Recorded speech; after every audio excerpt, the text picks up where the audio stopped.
అందరూ ఎదురు చూస్తున్నటువంటి మూడాలు. ఈ మూడం అంటే ఏంటి?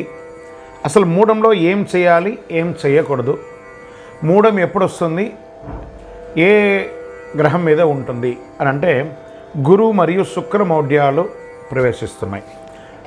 మౌఢ్యం అంటే ఎందుకు వస్తాయి? మూడాలతో సమస్య ఏంటి? ఈ రోజుల్లో శుభకార్యాలు చేయొచ్చా, చేయకూడదా? చాలామందికి ఇది ఒక ప్రశ్నగానే ఉండిపోతుంది. మూడం అంటే నవగ్రహాలు సూర్యుడి చుట్టూ తిరుగుతూ ఉంటాయి. వీటిలో భూమి కూడా ఆ గ్రహమే. భూమి సూర్యుడు ఒక గ్రహానికి ఒకే వరుసలో ఉన్నప్పుడు ఆ గ్రహం భూమి మీద ఉన్నవారికి కనబడదు.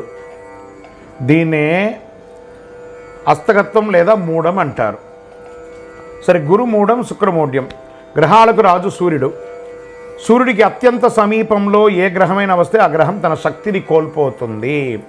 అలా గురుమూఢం శుక్రుడికి దగ్గరగా వచ్చినప్పుడు గురుమూఢం, శుక్రుడు సూర్యుడికి దగ్గరగా వచ్చినప్పుడు శుక్రమూఢం వస్తుంది. ఈ సమయంలో అవి బలహీనంగా మారిపోతాయి. ఆ గ్రహాలన్నీ కూడా సూర్యునికి దగ్గరగా గురు శుక్రులు వచ్చినప్పుడు బలహీనంగా మారిపోతాయి. గురు శుక్రులు శక్తులు తగ్గి బలహీనమైపోయి నీరసపడిపోతాయని కూడా చెప్పచ్చు. వాటి యొక్క శక్తి కూడా సన్నగిలుతుంది. అంటే ఒక 1000 వాట్స్ బల్బు ముందర, మంచి 1000 వాట్స్ బల్బు, ఇప్పుడు మనం షూటింగ్ చేస్తుంటే లైట్స్ అన్నీ పెట్టారు కదా, ఈ లైట్స్ ముందర ఒక చిన్న క్యాండిల్ పెడితే ఎలా ఉంటుంది, అలా సూర్యుడి ముందర వస్తే ఆ గ్రహాలు కూడా శక్తి కోల్పోతుందని కూడా చెప్పచ్చు. గురు శుక్రులు శుభగ్రహాలు కాబట్టి అవి సూర్యుడికి అత్యంత దగ్గరగా ఉన్నప్పుడు మూడాలుగా దాన్ని పరిగణిస్తారు. మూడాలు ఇలా అంటారు. ఈ రోజులో ఎలాంటి పనులు చేయకూడదని చెప్తారు. ఎందుకంటే ఈ శుభకార్యానైనా గురు శుక్ర గ్రహాల బలమే ప్రధానం. గురుబలం ఉందా, శుక్రబలం ఉందా మొదలుపెట్టనంటారు కదా, అవి లేనప్పుడు ఈ 2 గ్రహాలు బలహీనమైనప్పుడు ఏది చేసినా కలిసి రాదు అని చెప్తూ ఉంటారు.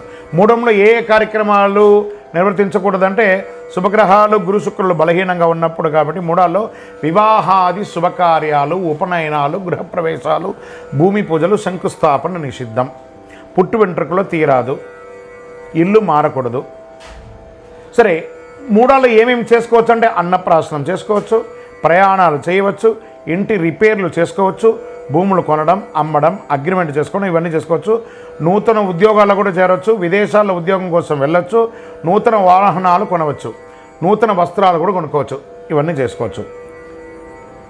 సరే, మూఢకాలంలో శుభకార్యాలు చేస్తే ఏమవుతుంది? ఏమైనా తప్పు జరుగుతుందా? మహర్షులు జ్యోతిషాస్త్రరీతిగా పండితులను అనుభవస్తులు చెప్పిన దాని ప్రకారం మూఢం సమయంలో ఏదైనా శుభకార్యం చేసినా అశుభం వినాల్సి రావస్తుంది, కష్టం కలగవచ్చు, నష్టం వాటిల్లవచ్చు. అందుకే మూడాల సమయంలో శుభకార్యాలు చేయకండి అని అన్నారు.